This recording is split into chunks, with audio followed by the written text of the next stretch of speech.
Coucou, j'espère que vous allez super bien. Bienvenue dans l'une de nos capsules avec Oni Empowerment, la suite des belles-mères. Je vais illustrer ici. Je pense que c'est la deuxième, la troisième partie et la fin. Je pense, en effet. Je vais illustrer ici par des exemples palpables, d'accord? De très bonnes belles-mères, la façon dont elles se comportent généralement. Et ces belles-mères, en effet, elles bénéficient beaucoup en étant vraiment bonnes. Déjà, s'il vous plaît, abonnez-vous, laissez un like, laissez un commentaire, partagez les vidéos parce que nous sommes là pour sensibiliser et il va falloir que nos messages puissent vraiment toucher les quatre coins du monde pour que nous tous nous activons sincèrement à faire ce que le changement passe par nous ou que nous participions au changement. Donc, comme je disais en effet, voici l'histoire des prochains mois. Déjà, comme je disais, moi, ma propre grande sœur, nous, on avait déjà ce problème-là. On a grandi, on a perdu notre papa. J'étais encore très petit, c'est vrai, mes frères, eux, ils étaient grands avec ma grande sœur. Donc, ce mal-être-là, je l'ai porté pendant longtemps parce que j'avais ce mal. On avait un papa exemplaire. Il était vraiment quelqu'un de bien. Je n'avais jamais vu mon papa mettre la main sur ma mère ou se chamailler ou quoi que ce soit. Jamais. Jamais de la vie. Donc, ce sont ces valeurs aussi que maman nous a transmises. Donc, c'était très difficile après la mort de papa jusqu'à présent. Au fait, je suis en train d'essayer de me faire suivre parce que c'est souvent ce genre de choses, ce genre de douleurs qui font à ce que, qui vous rendent vulnérable à ce que vous soyez plus attractif à certains genres de personnes. Donc, en parlant des belles-mères, ma grande sœur, elle a pu trouver le confort de cela à travers son beau-père. Oui, parce qu'il y a des belles familles où il y a des mariages où, quand vous entrez, cela dépendra généralement du pouvoir que le beau-père et la belle-mère exercent sur leur enfant. Si vous avez un beau-père ou une belle-mère qui est vraiment attaché à vous, qui vous voit comme leur enfant, qui vous protège, qui vous aime au de vrai, qui vous voit déjà comme un enfant qu'ils sont en train d'adopter, je vous assure, votre procédure de mariage ne sera pas aussi pénible et difficile comme celles qui n'ont pas l'amour, l'accompagnement de leur belle famille. Pareil aussi, les belles filles, les filles, les petites sœurs du mari ou de la femme, accompagnées. Parce que demain, vous allez aussi terminer dans des foyers. D'accord? Moi, en particulier, moi, mes belles sœurs savent qu'elles peuvent compter sur moi. En tout cas, je passe un message ici à ma BS, à mes BS, je leur dis, vous pouvez compter sur moi, vous savez. Moi, là, je n'ai pas de problème à partir même 100 ans en guerre avec mes frères pour leur dire que ici, là, on ne traite pas l'enfant de quelqu'un comme ça parce que, oui, je suis aussi une femme et je ne peux pas accepter certaines choses, en tout cas, elles savent. Et ma mère est l'une des références de ces belles-mères-là, qui tape du poing sur la table et dit à ses fils jamais. Elle dit à ses fils, ce sont mes filles d'abord. Moi, je me rappelle quand je suis descendue au Cameroun, ma maman m'a dit, moi, je ne ressens pas trop ton absence parce que Dieu m'a béni, il m'a donné des filles, il ne m'a pas donné des belles filles. Non. Mes belles sœurs m'ont dit que quand même quand on accouche, on préfère que c'est votre maman qui soit là et non les nôtres. Elles m'ont dit, maman, ma maman, même quand elle est malade, ne se sent pas bien. Moi, je ne m'embête pas, ça ne me dérange pas parce que la manière dont elles prennent soin de ma mère, je leur dis merci. Merci vraiment parce que j'appelle ça aussi la grâce. Merci vraiment de prendre soin de maman comme vous êtes en train de le faire. Vous voyez ça? Et c'est comme ça que la maman, elle les reçoit. Ma grande soeur elle-même, elle a dit non. Moi-même, quand je m'assois, maman a été bénie avec des belles filles, exemplaires. Elles s'occupent de leur belle-mère. Quoi de plus beau? Quoi de plus beau? Parce que on va se dire les vérités. Vous pouvez avoir des filles, oui, mais ces filles-là vont aller en mariage chez les gens. Il faut avoir la sagesse. Parce que ce sont vos belles filles. Ce sont elles qui vont vous laver. Ce sont elles qui vont terminer. Ou si elles meurent, elles seront proches, près de vous. Quand vous êtes mort, ce sont elles qui feront tout pour vous. Pas vos filles qui partent en mariage. Vos filles qui partent en mariage seront aussi les belles filles de quelqu'un. Elles doivent s'occuper là-bas. Dans les mamans là, utilisez souvent la sagesse. Je ne sais pas ce qui se passe avec vous, mais il va falloir que ça change. Voici l'histoire déjà. Une histoire vraiment vraie. Ça s'est passé carrément dans un TV show. Une famille où il y avait 4 filles et 2 garçons. Qu'est-ce qu'ils ont fait? Ils ont organisé l'anniversaire. C'était l'anniversaire de leur mère, quelque chose comme ça. Ils voulaient faire ça comme c'est une famille vraiment reconnue, très publique dans un pays d'Afrique. Ils se sont retrouvés, ils ont dit qu'ils vont faire cette surprise dans un TV show. Parmi dont l'aîné était déjà marié. Quand ils arrivent sur le TV show, on dit que tous les enfants se lèvent. Quand ils se lèvent, la belle fille va aussi se lever. Les filles disent non, toi, assieds-toi. La maman dit, mais elle s'assoit pourquoi? Elle aussi, elle est mon enfant. Les filles disent que non, on veut que les enfants qui sortent de son ventre se lèvent, pas elle. La maman a dit que, ok, sinon, vous arrêtez toutes ces histoires. C'est parce qu'elle, elle est plus mon enfant que vous. Les filles insistent que non, mais maman, ce n'est pas qu'on est en train de voir. La maman a dit, j'ai dit jamais. La maman a commencé à faire les scènes de moralisation en plein TV show. C'était quelque chose. Vous savez, c'est pas les trucs qu'on prépare chez nous avant. Un truc qui était réel, temps réel. La maman leur a fait comprendre que, écoutez, si vous ne pouvez pas aimer ma fille, que mes filles sont à portée chez moi, c'est que vous ne m'aimez pas. Vous êtes des enfants que j'ai accouchés de mon ventre. Vous êtes appelés à partir. C'est avec elle que je vais rester. Demain, là, quand je vais mourir, ou quelque chose m'arrive, c'est elle qui va s'occuper de moi. Normalement, dans notre tradition africaine, c'est ma belle-fille. Si mon aîné, mes enfants sont mariés, mes fils, ce sont elles qui doivent s'occuper de laver mon corps, de prendre soin de moi, de prendre soin de tout. Même quand je meurs, ce sont elles qui viennent nettoyer et tout, parce que vous serez les belles-filles d'autres personnes. Vous ne pouvez pas vouloir en partant gâter la maison où je vais rester. Si vous voyez que vous n'allez pas l'inclure, qu'elle aussi, elle ne fait pas partie de mes enfants, qu'elle ne se lève pas comme les autres, vous arrêtez ça complètement. Votre suppose que vous allez faire ça autrement. Les filles se sont retirées, les garçons. Comme je disais tantôt, les filles se sont retirées. Les garçons font aussi partie, essayer de parler à maman, que non, maman, on te comprend, mais on a déjà organisé la surprise, tu vois, on va arrêter ça comme s'ils avaient cousu les pagnes, des trucs traditionnels là, faire le cadeau pour la mère et tout et tout. La mère a dit que c'est aujourd'hui que vous allez découvrir qui est votre mère. J'ai dit, si vous ne faites pas tout ce que vous êtes en train de me faire, ou tout ce que vous avez fait pour moi, si vous n'avez pas fait la même chose pour elle, j'ai dit, vous arrêtez toutes vos bêtises que vous êtes en train de faire là. Il n'y a pas de surprise s'il n'y a pas la même surprise pour elle. Oh, oh. Les garçons, quoi, les garçons disent non, maman, ok, on a compris. Attends, allons faire une fois la surprise parce qu'on avait déjà préparé et tout. On va coudre les mêmes habits, tous les mêmes tissus pour elle plus tard et tout. La maman a dit, j'ai dit jamais. Donc, gardez votre surprise, gardez tout. Quand vous allez faire exactement tout ce que vous avez fait pour moi, pour elle aussi, vous pouvez reprendre la surprise. Il croyait que c'était le jeu. La maman, là, s'est levée, elle a pris sa belle-fille, elle a dit que ma fille, pardon. Les bonnes belles-mères, les mamans sages ont compris qu'elles gagneront à investir et à être complices avec leur belle-fille. Oui. La maman l'a fait comprendre qu'elle aussi, elle a laissé son père et sa mère, elle a laissé une mère comme vous ici, là, je suis votre mère, pour venir en mariage. Pourquoi est-ce que j'ai observé beaucoup de comportements. Vous, mes filles, la manière dont vous la traitez. Vous-même, mon fils, toi qui l'as épousé, la manière je ne vous ai pas élevé comme ça. Pourquoi est-ce qu'en Afrique, on a toujours ce problème-là? Je ne veux plus. Et à partir d'aujourd'hui, ce traitement va s'arrêter. Sinon, vous tous, je vais vous régner. Oui. Que vous dites que j'aime l'enfant de quelqu'un que vous, je préfère. Parce que les valeurs que moi je connais et que je vous inculque, ce n'est pas ce que vous montrez à cette fille. C'est elle qui va s'occuper de moi. La maman s'est levée, elle a pris sa belle-fille, elle est partie. Et généralement, vous les belles-mères, là, je vais passer un tout petit message. Moi, j'étais dans un foyer avec quelqu'un il s'en foutait. Parce que rappelez-vous, quand vous donnez la mauvaise éducation à vos fils, là, vous pensez que vous faites à d'autres personnes. C'est à vous-même que vous faites. C'est moi qui suppliais souvent ce gars. Dans la maison, il ne me donnait pas déjà. Il ne faisait rien pour moi, ni pour mes enfants. Combien de fois pour ses parents? C'est moi qui suppliais souvent. C'est moi qui suppliais souvent, malgré toute la maltraitance que je subissais, que pardon, on n'a qu'un seul parent, on n'a qu'une seule mère, on n'a qu'un seul père. Fais souvent quelque chose pour tes parents. Vous éduquez vos enfants avec l'égoïsme. Ils grandissent, vous pensez qu'ils vont faire à d'autres, ils vont vous laisser. Non, ça va commencer pour vous.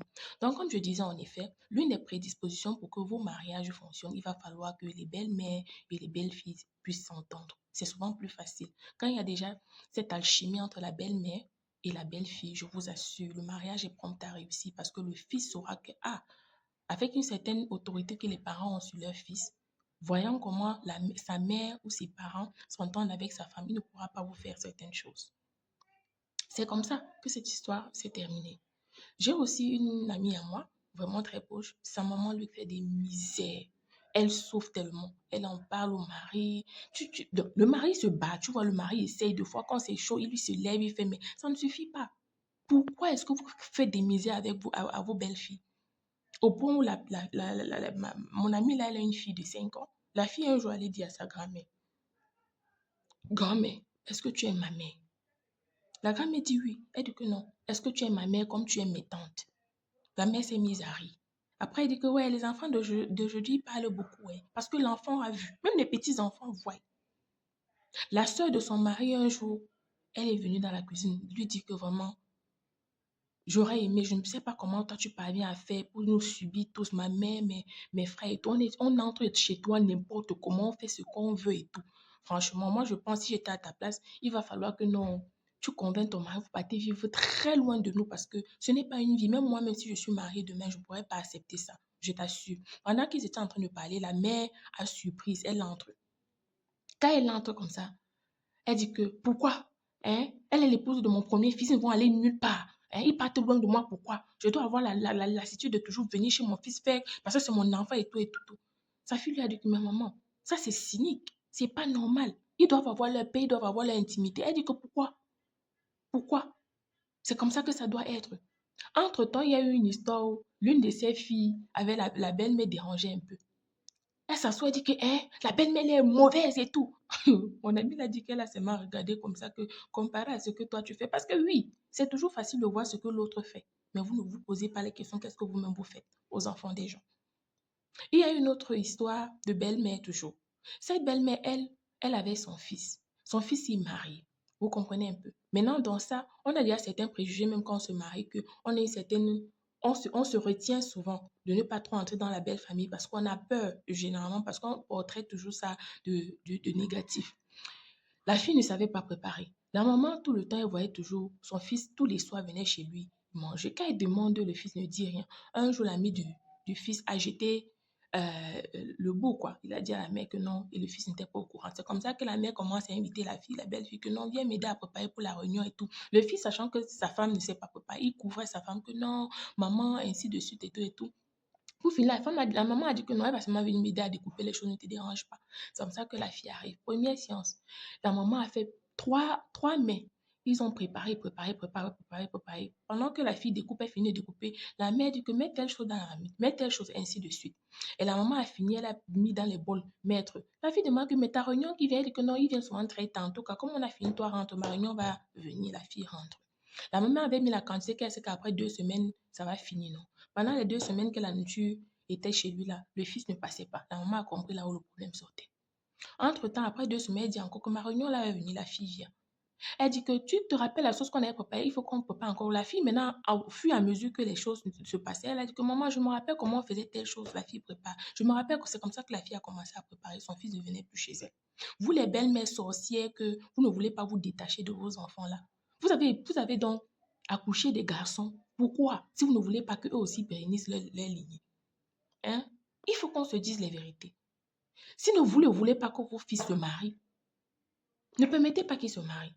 Parce qu'à un certain moment, on ne vous comprend pas. Vous voulez qu'ils se marient, en même temps, vous ne voulez pas qu'ils soient des maris exemplaires dans les maisons avec leurs femmes. C'est quoi? Vous avez vécu votre vie. Laissez vos enfants vivre leur vie. Vous entrez dans leur vie, vous êtes vivre la vie de vos enfants, pourtant pour vous, c'est déjà là-bas. Si vous avez raté vos mariages, laissez le mariage, laissez vos fils réussir le leur. Si vous avez raté vos mariages, ça devrait même être une leçon pour que vous aidez vos enfants à réussir le leur. C'est quoi? Je pense que c'est un truc qu'on doit franchement adresser, surtout dans les sociétés africaines où les belles familles veulent avoir le nez dans tout ce qui se passe dans la maison de leurs enfants.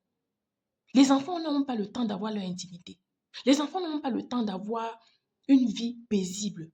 Parce que non, dès que tu tournes ta tête, tu as vu la belle-mère. Dès que tu tournes ta tête, tu as vu le beau-frère. Dès que tu tournes ta tête, tu as vu la belle-fille. C'est quoi? C'est quoi? Vous n'avez rien d'autre à faire que d'entrer dans la vie de vos enfants n'importe comment. Et même si vos pas de belle-mère, vous avez fait ça, est-ce une raison pour que vous venez faire ça aussi à vos belles-filles? Au contraire, ça devait même être une leçon de vie pour que vous ne fassiez pas ça. Au contraire, je ne vous mens pas les mamans. Aujourd'hui, nous sommes en train de donner naissance. On est en train de lutter. Vous allez voir que tous les thèmes que je débat ici, ce sont les thèmes que les gens évitent d'évoquer. Et pourtant, on en souffre vraiment. Hein? Est-ce que vous aimeriez la même chose? Travaillons tous les jours à changer les choses. Oui, participons à ce que le changement passe par nous.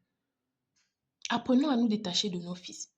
Apprenons des leçons que nous avons apprises de la vie et que nos enfants nous fassions tout pour que nos enfants ne traversent pas les mêmes histoires. On connaît déjà les douleurs qu'on a traversées en traversant certaines expériences. Aider nos enfants à ne pas traverser ça, c'est une bonne chose. Ou utiliser nos exemples souvent pour que nos enfants puissent avoir une certaine connaissance, une certaine sagesse quand ils entrent dans le mariage. Le mariage n'est pas déjà facile. Il va falloir il y a déjà le challenge du mariage qui est d'abord une institution tellement combattue et qu'on porte à ça, on met les beaux-parents, les beaux-frères, les belles-filles. Mais c'est quoi? Quand tu es alors celui qui a percé un peu dans la famille, c'est la catastrophe. Ta femme ne va jamais respirer. Et les hommes, moi je dis, je m'adresse particulièrement aux hommes. Vous gagnerez mieux à travailler à ce que vos mères s'entendent avec vos femmes. Ou alors à faire à ce que vos mères respectent la place de vos femmes dans vos vies. Si vous ne voulez pas travailler à ça, ne vous mariez pas. Épousez vos mères. Je pense à un certain moment, peut-être on va même légaliser l'histoire que le fils épouse la mère. Parce qu'on n'en a pas, on en a marre. Vous voulez vous marier, mais en même temps, vous ne voulez pas euh, euh, euh, entrer dans le mariage et accepter les principes du mariage. C'est quoi avec vos mères? On n'est pas là pour prendre la place de vos mères. On n'a pas besoin de ça. On n'est pas là pour prendre la place de vos mères, non. On est là pour être vos épouses, vos accompagnatrices. Si vos mères vont être vos mères, en même temps, elles vont être vos épouses, en même temps, elles vont vous accompagner, pourquoi vous cherchez à vouloir les enfants des gens? Vous n'avez pas besoin de vous marier. Non. Épousez vos mères et puis vous laissez les gens tranquilles. Vous stressez les gens, vous donnez les sueurs froides. Nos enfants grandissent dans des environnements où ce n'est pas ça. Ils ont déjà grandi avec le traumatisme là qu'ils savent que non, hey, pardon, quand on dit belle famille là, moi-même, maman, si moi il me marie, il ne veut pas moi accepter que les enfants grandissent déjà avec ça. Donc c'est un stigma. Pourquoi? Pourquoi vous permettez que vos mères viennent toujours être cette terre négative à respirer dans les maisons? Pourquoi? Par contre, je vais féliciter les bonnes mamans. Je vais féliciter les bonnes belles-mères. Vous êtes à féliciter. Les filles, si vous avez les bonnes mamans, les bonnes belles-mères, là, je vous assure, élevez-les. Donnez-leur du temps. Il y a même certaines mamans ici, elles ne savent pas que ce sont les belles-mères, les belles-filles qui font tout pour qu'elles aient même quelque chose de leur fils. Les fils, ils sont chiches comme ça, là, mais les mamans vont s'asseoir et dire que non, elle est chez mon fils parce qu'elle est en train de manger l'argent de mon fils. Parce qu'elle mange sans savoir que le fils, là, même si la belle-fille l'a laissé, c'est que le fils, là, ne sait même pas qu'il sort de quelque part. C'est comme ça que vos enfants, là, sont. Mais vous n'êtes pas reconnaissante. Si ce n'est pas vos fils qu'on épouse, on devait épouser les fils d'autres personnes. Vos enfants là sont trop quoi? Que nous-mêmes ne sommes pas. Chacun est spécial aux yeux de ses parents. C'est ce que vous devez déjà mettre dans vos têtes. Vos enfants ne sont pas plus spéciaux que nous là. Non. Aux yeux de nos parents, nous sommes aussi spéciaux. C'est quoi? C'est quoi? Franchement, il va falloir que ça change. Oui, il va falloir que ça change. Et vous aussi, les belles filles. Quand vos mamans se comportent comme ça, sortez aussi accompagner vos belles sœurs. Dites à vos mamans que non, on ne fait pas comme ça. Battez-vous pour le bien-être de vos belles sœurs. Oui, battez-vous parce que demain, vous serez aussi la femme de quelqu'un. Est-ce que vous allez accepter ça? Si vous êtes une belle sœur et que vous faites ce genre de travail, arrêtez. Allez demander les excuses. Vous, les belles-mères, si vous êtes des mauvaises belles-mères que vous rendez la vie difficile à vos fils, on ne sait pas déjà pourquoi, allez demander les excuses. Changez vos comportements. Vous gagnerez plus à avoir des bonnes relations, des relations saines avec vos belles-filles que de faire la guerre que vous faites. Là, on ne sait même pas ce que vous disputez. On ne sait pas, sincèrement. En tout cas, comme j'ai dit, bisous. Les thèmes aussi plus vraiment forts et vraiment édifiants, les problèmes réels de la société, on va en parler ici. Laissez un commentaire, laissez un like, partagez la vidéo. Et surtout, si vous avez des thèmes que vous aimeriez qu'on évoque, euh, donner un peu des suggestions. Oui, on va parler de tous les thèmes, mais bon, ça va, la ligne éditoriale est là pour nous édifier sur les sujets réels qu'on rencontre. Et puis, j'utilise beaucoup mon expérience personnelle parce qu'à mon jeune âge, j'ai vu de toutes les couleurs, j'ai vécu vraiment beaucoup de choses, ce qui m'a permis d'acquérir une certaine maturité, une certaine sagesse, une certaine compréhension que les gens de mon âge généralement n'ont pas. Croyez-moi, je viens de très loin. Et j'apprécie déjà cela. Pourquoi? Parce que je vais dire, ça a fait de moi la personne que je suis. Comme on dit, tout ce que Dieu fait est bon. Et Dieu ne peut pas te donner ce qui ne peut pas te dépasser. En tout cas, portez-vous bien et excellente journée à vous. Au revoir.